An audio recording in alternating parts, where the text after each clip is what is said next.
Morning, welcome again to the chat. As you know, I love talking to everyone from the rider racing community, and I love talking to good blokes. And one of the good blokes in the industry has worked across media and is now working in the breeding side of things is Mick Sharkie. G'day, Mick. How are you, mate? Hey, Ben, I'm well. How are you? Yeah, very well, thank you. It's been a little while since I last saw you. I think last time we had a good chat was at the Adelaide sales, and you were telling me about some of the antics that your daughters serve up to you at home. Yeah, when you've got three of them, there's certainly a lot of fun and games involved, and homeschooling just gives you that joy all day, every day, my friend. So it's been good, although they're behaving themselves this morning. I've told them I've got an important interview, so they're behaving themselves well. Oh, thanks for that. And I must say too, they do certainly do say some pretty darndest things. I see your social media feed daily. What's one of the latest ones that the girls have said?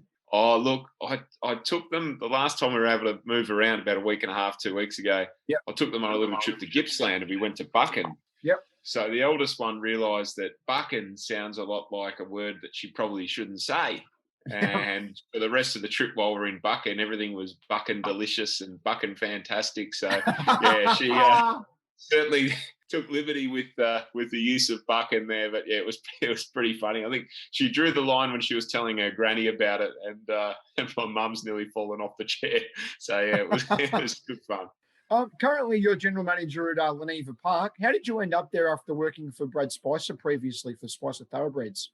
Yeah, so I guess most people would know me from my media career. It's been the bulk of the last 15 years for me in the racing industry, and probably about 6 or 7 years ago, I started to think a little bit more about the next step that I wanted to take. And I didn't think that media was going to be the be all and end all for me in my working life in racing. So I started to sort of move towards the Bloodstock side of things, started pinhooking a few horses myself and doing some trading overseas. I did a lot of work with Aussie Care and the like, helping them. And then post managing a business called G1X, to content there, I had a conversation with Brad Spicer and sort of made him aware of where I wanted to move towards, and he offered me a role there, basically client management sort of role, which I did for the best part of 3 years. And during COVID last year, I just thought, no, this is a perfect time to have a little circuit breaker and just think about that next step forward. I didn't think racehorse syndication was the way I wanted to go in life, but certainly learned a lot from Brad. So yeah, I just took a little bit of time to think about it, and during that time, with the benefit of lockdown of COVID, I guess you can sort of think about things and you're not out there having to actively chase work. Luke Vandersloot, who owns Leneva Park, called me and said, I'm looking for somebody to come on board and help out. Would you be interested? And after meeting Luke and his family and looking at what they want to do with their business, it was a no-brainer. Yeah, terrific family and a great property, or properties now, up there around the heart of the thoroughbred country in Victoria. And just still on Leneva Park, you've got two stallions, you've got Fierce Impact and Royal Meeting. What's the interest been like from breeders leading into the new breeding season? It's been really strong, Ben, yeah, particularly with Fierce Impact. I think people remember what a tough racehorse he was, and I think he was a bit of a fan favourite as well, particularly when he was winning his Group 1s. Yep. Top-class miler, son of Deep Impact, really strong black-type American family. American families have worked so well in Australia, and Newgate's proven that time and time again. So he's got a lot going for him. Most importantly, though, he's a really athletic horse. He's sort of more in the mould of an Australian-style horse rather than a Japanese bred, where they tend to be a bit lighter and a bit more angular. Fierce Impact's very much an Australian horse, and all his performances have been here. He had that good mix of longevity and acceleration. So, yeah, he's been undeniably popular, and he'll serve a really good book in his first year with some good mares too, which would be great. Royal Meeting's a horse that we took over from Aquis. They're still in the ownership of the horse, but the majority of him is owned in Victoria. So they wanted to support the shareholders and leave him with us, which we were happy to do. He's a beautiful horse, big, strong fella, son of Invincible Spirit. He's like the physical clone of his dad, which is not a bad thing because he's been such an influential sire of sires throughout the world. I'm Invincible, of course, we know well here in Australia. So, look, he's a different style of horse, Group 1 winning 2-year-old. Very lightly raced, but again, served a strong book in year 1 last year when he was with Aquis. Very, very fertile, which is great. And a lot of people didn't get a chance to see him last year due to COVID. So the more people we get through the farm, the more heads he turns, I guess you'd say. So that's the stallion part of our business, Ben. Obviously, we've got mares to support those stallions. So that's another arm of our business. And then the I guess the cog turner in the background is the pre-training business at Longwood. So that's a fully equipped pre-training venue with its own track and water walkers and all that sort of thing. So we'd probably have anywhere between probably 70 to 80 in work a day at the pre-training venue for major stables all around Victoria. So they're the three arms of the business, but the Stallions are, I guess, they're the sexy new part of the business this year. First time we'll be standing Stallions. And you're looking moving forward to build up your stallion roster as well and get more, because you've only got two at the moment. Obviously, you've only just started. Yeah, we will. I think the next step for us is probably to find a speed influence. I think that's really important. Look, the market rewards speed, doesn't it? And I think there'll be a bit of a change in direction from breeders, and we're starting to see it in the last couple of seasons. But I don't think buying, and it's a bit of a conundrum for me because I still do business buying out of Europe, but I don't think buying horses out of Europe is a long-term solution to our lack of depth in that sort of mile to 3,200 metre range. I think breeders will start to see that there's value, and owners as well, in supporting local stallions that can produce that sort of horse and get a local result. So I think Fierce Impact goes away to filling that void, but we need that speed influence. We really do. It's hard to just go and buy one off the track. We can't compete with the likes of Newgate, even Rosemont playing in that space now, Widden's in Victoria as well. We're not in that bracket able to buy big horses off the track. We have to take a punt on one that's up and going and try and secure it before it retires, and probably before it hits the Group 1 heights. There may be some news to come in the next couple of weeks about a horse that we're interested in, but we're still sort of tidying things up there. But yeah, fingers crossed we're able to get that speed influence we need for next year. Mentioned Europe, Shark. Tell us about the amazing ride that you had with Lucas Cranach, and how did you become involved in the ownership of that one? Yeah, it was a bit of a left field horse. There's at the time I had some small shares in horses with Luke Murrell, who was to become Australian Bloodstock, along with Jamie Lovett. They were very much in the infancy of their business at the time. They'd been doing a lot of trading of local tried horses, which I'd been a part of a couple with those guys.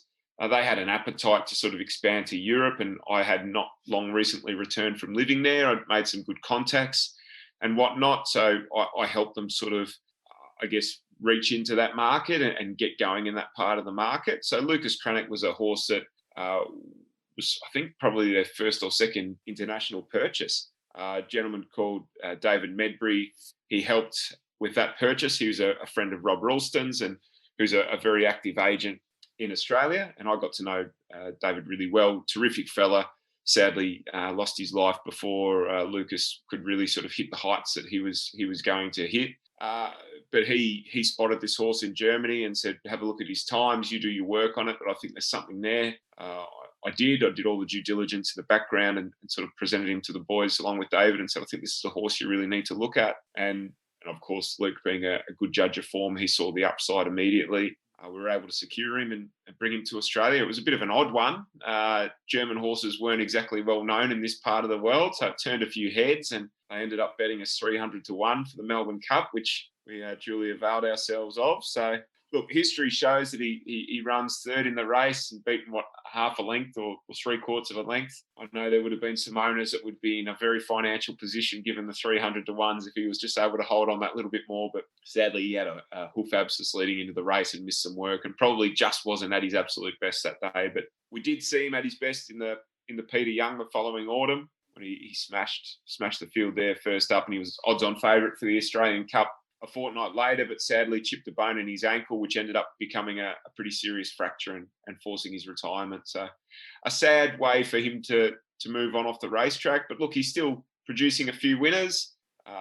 Eventually, he ended up at Leneva Park last year when Malcolm Boyd retired at Bullarook. The horse needed a home, so we gave him one with no expectations that he'd serve great numbers of mares. He was really just there as a pet just to make sure for the owner's sake that he was well looked after. And sadly, that injury that he suffered on the racetrack ultimately caught up with him, and we lost him very early in the season last year. But no, just a magnificent horse, such a kind, gentle horse. Got a photo of him when he was recuperating from surgery. I'm holding my eldest, Hazel, and she was about, I don't know, she wouldn't have been 12 months old, Ben, at the time. And it's a great photo of me holding him, and she's holding a carrot sort of in her hand, and he's nibbling it out of her hand without touching her or upsetting her. He's just a beautiful horse. Yeah, certainly the best horse I've ever been involved in, and a great horse for a lot of people. You look at the Australian Bloodstock story; it probably Yeah, got them really going as well, yeah, it putting did. their name out there. Brought Aussie Care, who was flirting around the edges of racing, right into the market. So yeah, he did a lot of good. I'm still active writing a few articles for some publications. Do you still miss the media work since concentrating more on the racing and breeding side of things? Yeah, I think the TV boat sort of has sailed for me. The week in, week out TV stuff, it just got a bit monotonous for me. I love being a part of different shows and sort of having that ability to dip in and out seasonally and have that commentary sort of roll on panels. I still really enjoy that. But the everyday aspect of TV probably wasn't for me. I've always loved writing. I've always that was my first foray into racing media. It was through the Age and Patrick Bartley and 7 odd years that I spent at the Age. So I still love writing. I love writing for publications like the VRC and whatnot. So yeah, it's a lot of fun. I think it's a shame we've lost a lot of racing space in print journalism, and there are a lot of really beautiful writers out there that can tell a great story and paint pictures with their words, as they say. So yeah, I still like to do my bit there, and it's probably something that I miss, seeing those beautiful big feature pieces in racing. I was talking to Tom Rowley from Oshorse recently, and he was telling me that with the digital space now, it means that racing has really found a way to sort of break out of the shackles of only getting maximum coverage during the spring carnival. And now, because of social media and other digital spaces, it means that racing can get eyeballs all the time now, rather than having to rely on certain times of the year. Yeah, look, I think it's a positive thing. COVID has largely been negative for most people, I think, but there's always another side of the coin. You've got to look for that positive. What I believe with that digital market, yes, it's available. I still like to see genuine numbers, and I'd like to see some numbers about recruitment. So we know how many people from outside the sport are being drawn in. When racing was the only show in town during COVID, I think that really helped. But how many of those people that started betting on racing or watching racing on the weekend because it was the only thing on, have we retained? I think there's a lot of work that needs to be done around that. I think racing's really good at talking to the converted, talking to our own. I think there's a lot to be done personally in reaching out beyond that. Particularly, there's a great opportunity with families, I think, in racing. Kids love animals, and the animal, if you can put somebody within arm's reach of a racehorse and present it as a beautiful animal that's well loved and cared for and trained, and it's this beautiful athlete, there's a lot more cut through than presenting that same horse and saying, you can bet on this. We all know that the punt fuels the sport, but it's not the initial thing that drags people in. Gambling doesn't tend to do that. It's the same as casinos. They put all the beautiful restaurants in around the casino because they know that if it's just a gambling place, only certain people will go there. I think racing needs to think the same way and make the horse more accessible and get as many people within that touching point of the horses as possible. And as a father, do you feel like they're doing enough for younger people for the races? Like, do you enjoy taking your girls to the races? Do they like the races? If they do, what I've noticed with my three, if I take them to a city track, everything's so big. And the last time we went was to Flemington. We had a runner there, and I had 2 little limpets stuck to my leg because everything was so big, and they're just looking around going, wow, like this place is huge. And there's the stuff for kids on those city tracks is not immediately present. It's a little bit hidden away. Yeah. You go to the picnic races, which my 3 just adore. You walk straight through, they're getting a little show bag, or the people at the gate are immediately talking to the kids. They make them feel very welcome. It feels like a park with a racetrack, and it's got that more familiar vibe, I think, to a child, whereas the big city tracks can sometimes look a bit like a concrete jungle. So, look, there's all renovations being spoken about at Caulfield and the like, and it'll be interesting to see how they go ahead and how they're planned out. But I'd love to see those more family-friendly areas built into racetracks. So almost like you have a designated place, part of the track, wherever that's permanently set up for families. So, kids can go and enjoy it, and people can take their kids and know that they'll have a good day at the races, but so will their children. And you had a bit of a background in football too. You played a bit of VFL reserves football for the old Springvale Scorpions, who are now the Casey Scorpions. Tell me about that.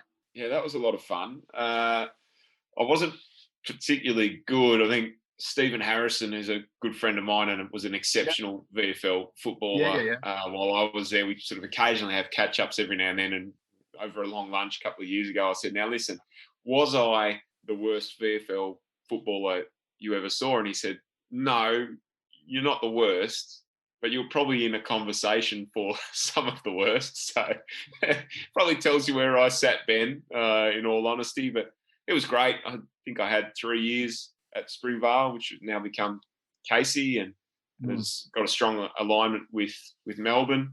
I don't think there's many on-field highlights, but when you're playing at that, it was virtually professional level, semi-professional level. Everyone had jobs, but you're still training 4 nights a week and whatever else, and there are a lot of expectations. But to go to training and be training with guys like Nick Rewalt, Nick Del Santo, Kazitsky, Montagna, and they're zinging the ball around, and suddenly you look up the ground and here's Big Nick leading at you, calling for the ball, and you're just sweating on every kick.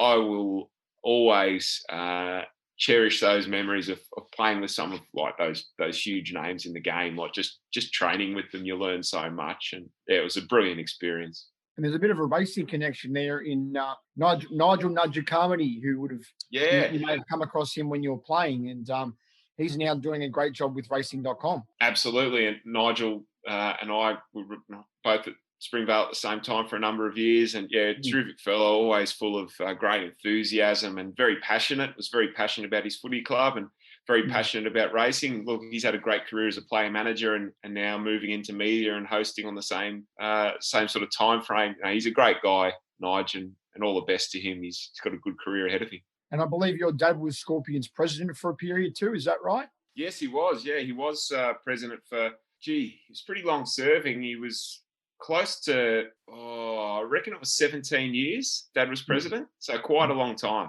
Yeah. Have a bit of banter when you were down there playing with the boys and they give you a hard time because your dad was president? No, I think I sort of escaped a lot of that. It was a few tough years down there. Springvale was never a club that was really flush with money, and at the time it was a tricky place to draw players from. So there was probably a group of about 6 to 10 of us that sort of had come from local clubs that were all around the same sort of ability level. So, look, you go through the process of pre-season and people getting cut and everything else, and you're sort of still there surviving at the end. I think the fact that you'd been there and you'd done the same yards as everyone else, it got me through. Where does your love of racing come from? Does it come from family? Yeah, look, my dad's always sort of enjoyed a bet. He's not a big punter. He's kind of always been like a $20 quaddie punter, really. And Dad's been a legal professional for a number of years. He's now a judge, and he would always have that downtime on a Saturday where the form guide would come out in the morning and his old radio, and he'd listen to the scratchings, and he'd just potter around the house playing with us kids or doing the gardening, whatever it was. And he'd formulate his quaddie during the day. But the racing was always on in the background. It was always, it was 3Z at that point in the time, but RSN today equivalent, always on in the background, and just sort of sunk in. Go to the picnic races, you go to friends' farms that had the odd broodmare, and I kind of just always there. Dad was somebody that loved watching the sport as well as betting on it, and tells stories of wagging school to go and watch Vane in track work and running at midweekers and things like that. So, a bit cheeky, the old man. He's always loved racing, and so has my uncle too, Kevin Sharkie. He's I don't think he has missed too many race meetings over the last 20 years. He just loves the Saturday racing. He loves a bet. He's got a great group of friends that all go to the track together. And he really enjoys that. So they've been my 2 main influences on getting involved and getting into the sport. And your uncle Kevin has been a sponsor and supporter of Tasmanian racing for a very long time, hasn't he? He has been, quite a number of years. Geez, I can remember going down there when I was still in high school, sort of in the late 90s, going down for Hobart and Launceston Cup. So he's probably been involved as a sponsor in some way, shape or form for the best part of 30 years, I reckon, Ben. Long time. He's been on advisory committees and whatnot down there as well. He's very much involved down there. Still owns a couple of horses down there in Tassie as well. I don't know what it is about Tassie that he sort of fell in love with. I think he just liked the community down there, and he liked the trainers and a few of the administrators at one point when he was able to get involved and sort of help shape the future a little bit. That was something he really enjoyed. And it's just his little happy place down there in Tassie. And away from what is currently a busy time heading into the breeding season at Leneva Park, what does Mick Sharkie like to do in his spare time? Pretty simple, man. Ben, apart from spending time with the family, going fishing's probably my main passion. I love that. I'd love more time to be able to do it, but it's a little bit tricky when, we've got 3 properties to run with the business and then other commitments outside that ourselves and as well as the kids. But if I can sneak away for the odd weekend to go fishing, that's an absolute must. I just love it. Just absolutely love it. And of course, if you're going fishing in far-flung places, there's a requirement to eat along the way. So bakeries are probably the answer to that question. I'm not really one for fast food. I couldn't tell you the last time I had Macca's or KFC or something like that. But yeah, I'll always sniff out a good bakery. And just on the bakeries, a very popular segment that was on racing.com for a period and still gets brought up on Twitter every now and again is you and Sam Lyons from Grand Syndicates and trying to find the best pie in country Victoria. Can you tell me where is the best pie in country Victoria in your opinion? Yeah, I don't know if Sam and I actually got to what I consider the best. There's a couple up off the Hume Highway that are pretty darn good, but that was just an idea that Sam and I cooked up one year at, pardon the pun, at Gold Coast at the Magic Millions. Okay. He's a mate of mine. He's got a colourful background, as we all know, with his on-stage career in the past. But Sam's a thoughtful sort of fella. He's a deep thinker. He's got strong opinions, and we get along well. Very different people in a lot of respects, but I guess we just both click and get along well. So spending a few hours a day driving around to bakeries wasn't too hard for me with Sam. I think the biggest argument we ever had was over sauce or no sauce on a pie. I don't mind a bit of sauce. He's majorly anti-sauce, which I can't get my head around either. But I think the best two I've had, Ben, in the last little bit have been Gumtree pies in Yakandanda, which is a bit of a hike from Melbourne, but it's worth it. And that's on one side of the Hume, I guess. On the other side of the Hume in Rutherglen is Parker's pies. Now, they're very good as well. So both of them, Parker's delivers to Melbourne once a week, so you need to get around that. It's very good. They'd be two of my favourites. All right, Mick Sharkie, thanks for joining me today, mate. No worries, Ben. Thanks for having me. Hope your listeners, your viewers found it interesting, and good luck. I look forward to having a beer and seeing some of your outfits this spring. Hopefully we're all back on track and you can be dominating fashions on the field as well. And all the kings always say